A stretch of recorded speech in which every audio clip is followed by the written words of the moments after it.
Hey guys, welcome to my new movie collections update video for the month of April.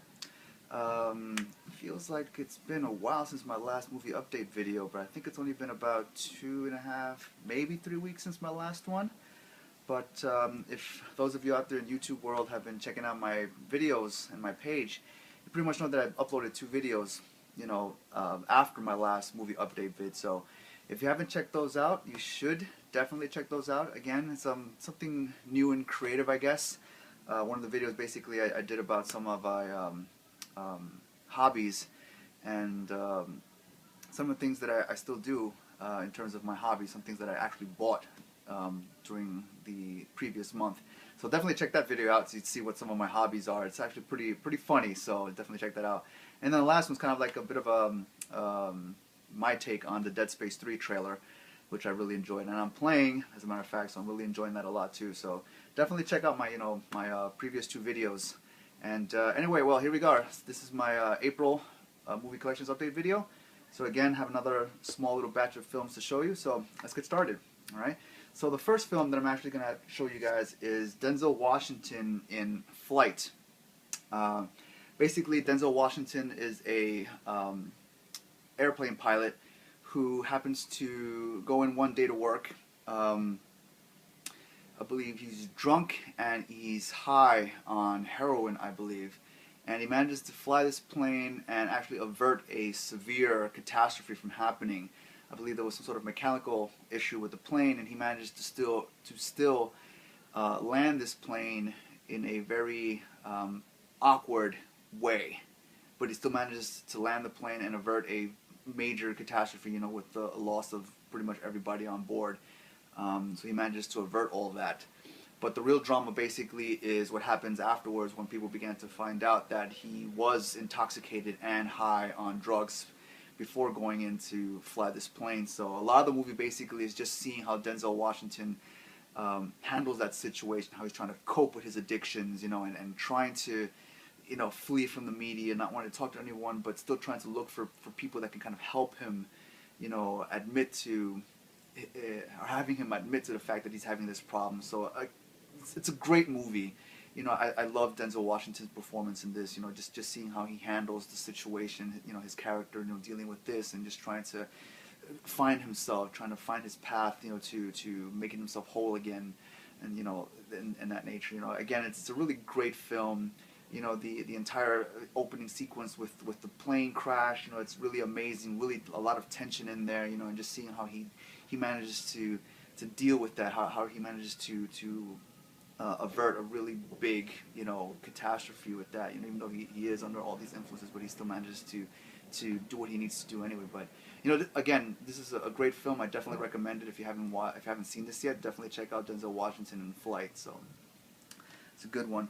The next film that I have to show you is The Hobbit: An Unexpected Journey. And this one basically is a prequel to the original Lord of the Rings trilogy of films. Still directed by Peter Jackson. And I have to say that, I love the original Lord of the Rings trilogy.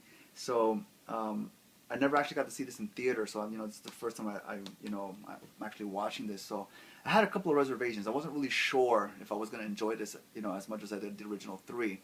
But as soon as I started watching this, and just seeing how the story unfolded behind the origins of where the ring came from, and how the dwarves basically had this this task of wanting to take back their kingdom from the dragon Smog, I believe, right? And how Bilbo Baggins pretty much gets, placed in the situation to have to help everybody else out. But I have to say that, I really enjoyed The Hobbit a lot. It still reminded me of a lot of things that I enjoyed from the original trilogy. Again, the special effects were amazing. The visuals, the landscapes that were used, again, just like the original 3, amazing, breathtaking, and the story, it's actually, again, it's fun, it's fantasy, and I'm enjoying that a lot. I haven't seen anything fantasy-wise in a while since the Lord of the Rings trilogy of films. So watching this one was really good, and it was a way to kind of like remind me again that I really also enjoy fantasy, just as much as of course I enjoy horror and sci-fi and action films too. So I definitely enjoyed this one a lot. It was a lot of fun seeing some of the old characters from the original return for this one. Again, Peter Jackson did a great job directing it, putting it all together. It's magnificent. I was still taken a bit back that, I know The Hobbit basically is, I believe it's just one book, but I guess Peter Jackson decided to just break it up into 3 films. So there's supposed to be 2 more, with the next one being, I believe it's called the Desolation of Smog. That's going to be the second film. So, again, I definitely enjoyed this one. If you guys love the original 3, I'd say definitely check this one out. If you're a fan of sci-fi, well, not sci-fi, but fantasy films, definitely check this out, and, keep it going. I guess look forward to the next one. All right, so definitely The Hobbit was, a great choice that I recommend for other people to check out too. The next film that I have to show you is Steven Spielberg's Lincoln. I'm not really much. I never really was much of a history buff. It's only during the past several years that I've actually began to pay more attention to history because of things that are going on right now in the world and things like that. So I'm beginning to pay a little bit more attention, or closer attention, to what's going on.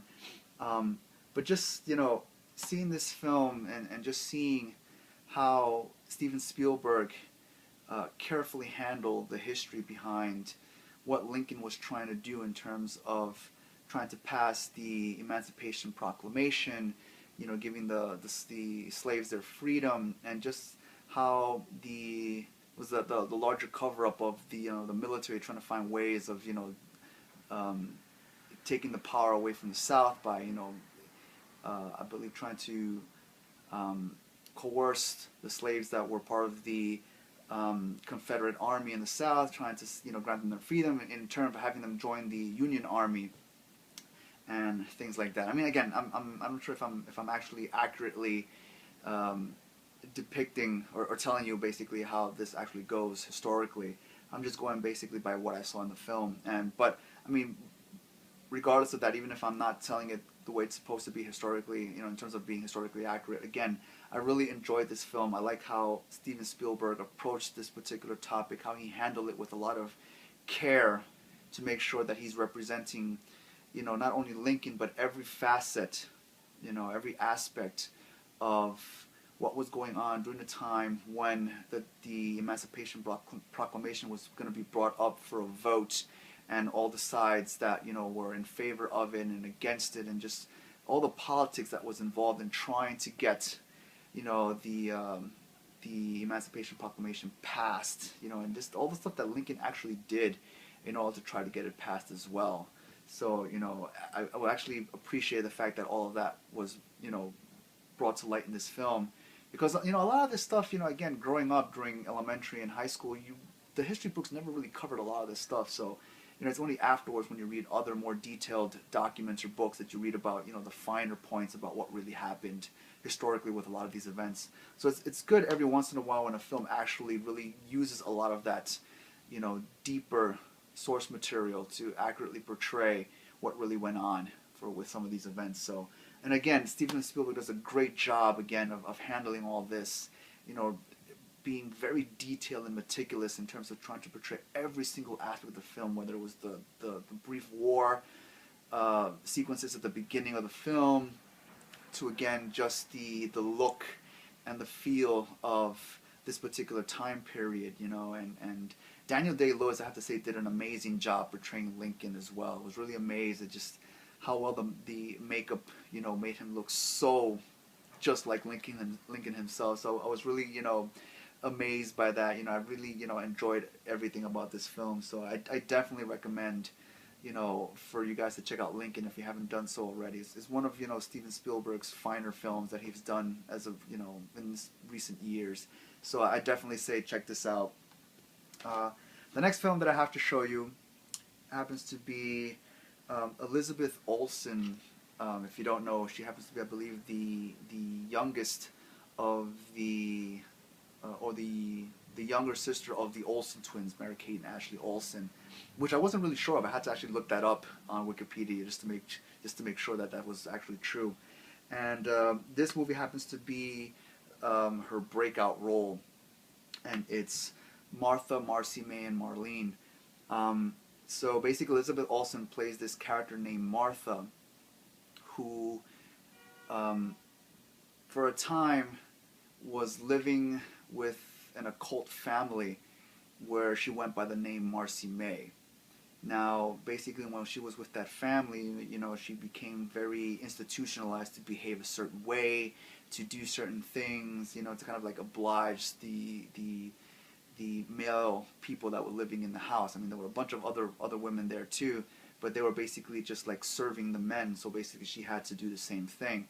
So she manages to escape and go back to meet with her sister, and the entire story basically is of the character of Martha as she's trying to kind of adjust herself to a normal life, you know, having escaped from the occult family, but even as she's trying to adjust herself living with her sister and her husband in their house, again, she's having these paranoid attacks, you know, where she thinks that, you know, bad things are going to happen, that they're going to come get her, and yet at the same time, a lot of her behavior from when she used to be with the occult, she continues to behave that way even now, even though she's living with her sister at her house. Now she begins to behave differently, or just seclude herself in a room and not want to come out. So, and the sister is noticing these things, and she's trying to help her out, but again, her sister's very kind of extreme, like how she basically was, you know, molded to behave a certain way. It's so extreme that she can't break out of it. So that's why, you know, there's a lot of conflict between the sisters there, even though she's, you know, her sister's trying to help her out so much, but yet she keeps reverting back to some of her old habits when she was living with the occult. And I mean, I have to say that, you know, for a breakout performance, Elizabeth Olsen was amazing in this movie. You know, the only other movies that I've seen her that she's done so far is I believe it was Silent House, and I believe it was another one that I've seen, but I can't remember it. And of course, she's going to be in the new Godzilla movie that's supposed to come out in 2014, so I'm really excited about that. But, you know, this movie was actually something that I would really recommend, you know, just to see, you know, Elizabeth Olsen, her first, you know, performance, you know, in a full feature film, and just see how she does. She's amazing, basically, here, and I give her a lot of credit for, you know, choosing this particular role, which was her first, you know, role in a major motion picture, because there's a lot of dramatic and intense stuff that happens in this movie, you know, and it feels like a lot, I guess, for a person to handle for a first film, but she does absolutely amazing in it, you know, and I give her a lot of credit for that. So I definitely, you know, recommend Martha, Marcy May, and Marlene if you haven't seen it yet, because, you know, it's a good story, and Elizabeth Olsen gives us a great performance in here, you know, and even Jason Hawkes, who was in Winter's Bone with Jennifer Lawrence, he plays the male leader of the occult family that she was with. You know, he's also amazing in this film, also playing that role. So, you know, if you like his performances from previous films, you're definitely gonna love him in this one. You know, to just see where Elizabeth Olsen came from in terms of, you know, her acting and what she's done. You know, this is a good start. So I definitely recommend this movie if you haven't seen it already. The next movie that I have to show you basically is not something current, but it's kind of like a classic film, at least for me and probably like a lot of you out there. It's probably a classic for many of you as well. And I remember seeing this as a kid and pretty much, you know, falling in love with one of the female protagonist character in here that plays opposite the lead, you know, male role. And it's well, let me just stop beating around the bush and just get straight to it. But it's My Cousin Vinny on Blu-ray. And of course, it's pretty obvious that I'm talking about Marissa Tomei and how she portrays the character of Mona Lisa Vito, the Brooklyn Italian character that's got so much heart. And Marissa Tomei just puts everything in pretty much making this character come alive. And, you know, every time, I mean, I haven't seen this movie in so long, but, you know, when I picked it up and I watched it, you know, it just brought back so many memories, you know, fond memories that I had about just, you know, Joe Pesci's performance here, Ralph Macchio being, you know, one of the two characters that, you know, gets mistakenly accused for a murder and put in jail, and, you know, and Joe Pesci has to go in there as his cousin to try to bail him out because he's a lawyer, and Marissa Tomei pretty much is doing her part trying to, you know, help Joe Pesci, you know, but still her performance, I mean, she basically steals the show, I'd say, in this movie, you know. Oh man, I mean, just seeing how she basically plays this really loud, you know, Brooklyn Italian, but yet she has all this automotive knowledge behind it, which is I find like, wow, yeah, yeah, you know, I was sold. It's like that's it, you know, Marissa Tomei, yeah, yeah, I was sold on that, you know. But again, you know, this is kind of like, you know, a classic, you know, a classic comedy film that, you know, I'm sure everyone has seen and always has a lot of good things to say about, because it's funny. It's funny. I love it. I love it. I can't say no to funny stuff. If it's funny, it's funny. You know, I love it. But you know, My Cousin Vinny, I definitely had to have this one when I found it actually there available on Blu-ray when I went to go, you know, pick up some stuff, and I saw it there, and you know, it was at a decent price. I said, oh, that's mine. Yep, bringing it home. So I'm glad I picked this up. You know, if you haven't seen My Cousin Vinny, you should definitely see this one. It's a classic. I'm sure that it'll become a classic for all of you that haven't watched it yet, because there are a lot of great moments in this film by all the characters. You know, it's fantastic. It's great. I can't really talk any more about it, because I don't want to give anything away. You know, so check it out if you haven't done so. If you have seen it already, check it out again. You know, on Blu-ray. So definitely recommendation. Now, the next thing that I have to show you basically is something that if you've seen my hobbies video that I posted up before, then you know what this is basically. So I'm not gonna, you know, go into too much detail about it, because, you know, I spoke about, you know, a lot of this particular next item in that video. So it's yeah. If you want to know what it is, you know, more in detail, check out that video. So I'm just gonna, you know, briefly mention it. But it's the Blu-ray box set of the anime panty and stocking with garter belt. So I guess just briefly, it's about these two angels that get banished from heaven because one of them is a sex addict and the other one is a candy fiend. But not so much candy, but she's more like a sweet. She loves everything that's sweets. You know, cakes, candy, chocolate, whatever. Anything sweet, she loves it. So they're both basically banned from heaven because they are foul-mouthed, gutter-brained individuals that, you know, can't stay in heaven. So they're banished to a particular location on Earth, and they are basically tasked with having to take care of all the evil spirits in there and collect the coins that the evil spirits live behind as a way to buy their way back into heaven. Right? So the main grab and the unique aspect of this particular anime is the fact that it's kind of borrows a little bit on the graphic style of the Powerpuff Girls, and there's cursing left and right. Like these two characters basically curse. You know, like they were like the way people paint in oils, you know? And there's a lot of sexual references, you know, even though you don't see any explicit sex, but you know it's happening. Like they don't really try too hard to cover it up. You know it's there, you know it's happening. And of course all the cursing, you know, and all the crude humor, you know, that happens in here. You know, it's a lot of fun, in other words. You know, it's a lot of fun.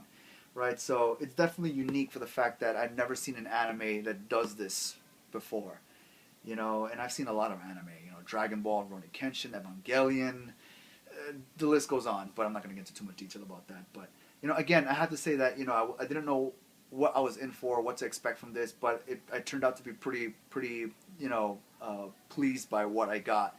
So, you know, as something unique, if those of you still out there, you know, watch anime, I said definitely say check out, you know, panty and stocking with garter belt. Again, this is the Blu-ray set. So on the front we have the character Panty, and on the back we have the character of Stocking. Again, this is a 2-disc Blu-ray set. So you have Blu-ray packs, 2 of them come in here. And yeah, and I guess the only thing else that I have to add about this particular box set is that this is the first Blu-ray anime that I've gotten from my collection. So I definitely, you know, I don't know if I'm going to get any more But this is definitely a first, and I'm glad I made this choice because it was pretty good. It was funny. It was damn funny, man. So I'd definitely say check this out if you guys are still into anime or want to try something new. So, Panty and Stocking with Garter Belt. Now, the last thing that I have to show you is Catherine Bigelow's Zero Dark 30. And this is basically the movie that chronicles the 10-year manhunt for Osama bin Laden. And, I mean, I don't know. I have like kind of like mixed feelings about this film. I guess on the one hand, I was expecting something else, and I kind of felt like the movie didn't live up to whatever it was that I was expecting. And I guess the reason why I felt like the movie kind of let me down just a bit was the fact that a lot of the information that went, you know, about the manhunt for Osama bin Laden, like we've been hearing about it and reading about it in the news media, in newspapers, like a lot of the stuff that really went down, we already knew about it anyway. So when I watched this film, it kind of felt like I wasn't really being introduced to anything new, because I already kind of knew about it already. Even like the operation itself, like, you know, the news media was already like giving out, was already telling us basically what would happen, you know, how they went about, you know, striking the compound and taking them out, bringing them back, you know, so I kind of felt like that there was nothing new being revealed in that sense. But regardless of that, right, that even though it may seem like I'm talking badly about this film, I'm not really, because I really did enjoy the film, just to see kind of like just a visual representation of all that information that was being thrown at us by the news media, just kind of like finally being, you know, seeing how it actually happened, you know, visually was amazing. Again, I give Catherine Bigelow, you know, a lot of credit for being, I guess, one of the few female directors out there that's actually, you know, very good at shooting war films, you know, or films about soldiers in very dangerous situations. So again, even though, you know, I said all that stuff before, you know, again, it was a great film. It was well done. You know, the character of Maya was played by Jessica Chastain. You know, she was amazing. Just seeing how she came in as this rather, you know, nervous or unprepared, you know, person into this whole situation. How she kind of like just progressed, and how she began to, you know, pursue Osama bin Laden, you know, until the very end. How she, you know, she matured basically in there. It was, you know, again, it was really well done. It was nice to see, you know, a visual representation, but you know, I kind of felt like, you know, I wasn't given anything else new besides what I had already known prior to watching this film.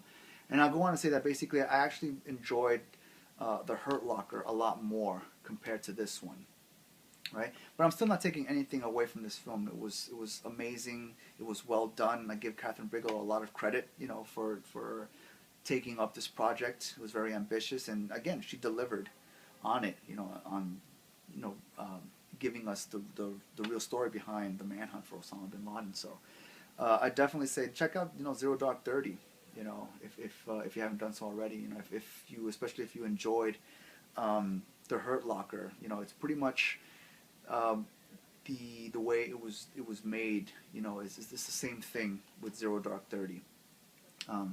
So yeah, definitely check out Catherine Bigelow's Zero Dark 30 if you haven't done so already. So that's pretty much it for this video. I hope you guys enjoyed it, and like it if you enjoy what I had to say about these videos. Subscribe to my channel so you guys can see what I have done before, and you guys can keep, you know, sticking around with me as I come up with my new videos.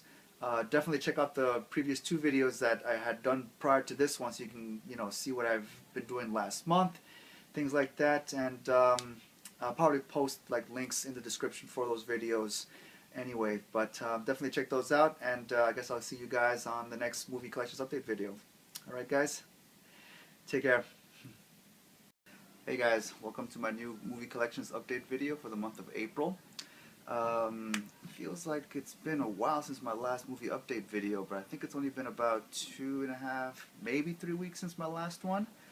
But if those of you out there in YouTube world have been checking out my videos and my page, you pretty much know that I've uploaded 2 videos, you know, after my last movie update vid. So If you haven't checked those out, you should definitely check those out. Again, it's something new and creative, I guess. One of the videos basically I did about some of my hobbies and some of the things that I still do in terms of my hobby. Airplane pilot who happens to go in one day to work. I believe he's drunk and he's high on heroin, I believe. And he manages to fly this plane and actually avert a severe catastrophe from happening. I believe there was some sort of mechanical issue with the plane, and he managed to still land this plane in a very awkward way. But he still manages to land the plane and avert a major catastrophe, you know, with the loss of pretty much everybody on board. So he manages to avert all of that. But the real drama basically is what happens afterwards when people began to find out that he was intoxicated and high on drugs before going in to fly this plane. So a lot of the movie basically is just seeing how Denzel Washington handles that situation, how he's trying to cope with his addictions, you know, and trying to, you know, flee from the media, not wanting to talk to anyone, but still trying to look for people that can kind of help him, you know, admit to, or having him admit to the fact that he's having this problem. So it's a great movie. You know, I love Denzel Washington's performance in this. You know, just seeing how he handles the situation. You know, his character. You know, dealing with this and just trying to find himself, trying to find his path. You know, to making himself whole again. And some things that I actually bought during the previous month. So definitely check that video out so you can see what some of my hobbies are. It's actually pretty funny. So definitely check that out. And then the last one's kind of like a bit of my take on the Dead Space 3 trailer, which I really enjoyed, and I'm playing, as a matter of fact, so I'm really enjoying that a lot too. So definitely check out my, my previous two videos. And anyway, well, here we go. This is my April movie collections update video. So again, have another small little batch of films to show you. So let's get started. All right. So the first film that I'm actually going to show you guys is Denzel Washington in Flight. Basically, Denzel Washington is a, and you know, in that nature, you know, again, it's a really great film. You know, the entire opening sequence with the plane crash, you know, it's really amazing, really a lot of tension in there, you know, and just seeing how he manages to deal with that, how he manages to avert a really big, you know, catastrophe with that, you know, even though he is under all these influences, but he still manages to do what he needs to do anyway. But you know, again, this is a great film. I definitely recommend it if you haven't seen this yet. Definitely check out Denzel Washington in Flight. So it's a good one. The next film that I have to show you is The Hobbit: An Unexpected Journey. And this one basically is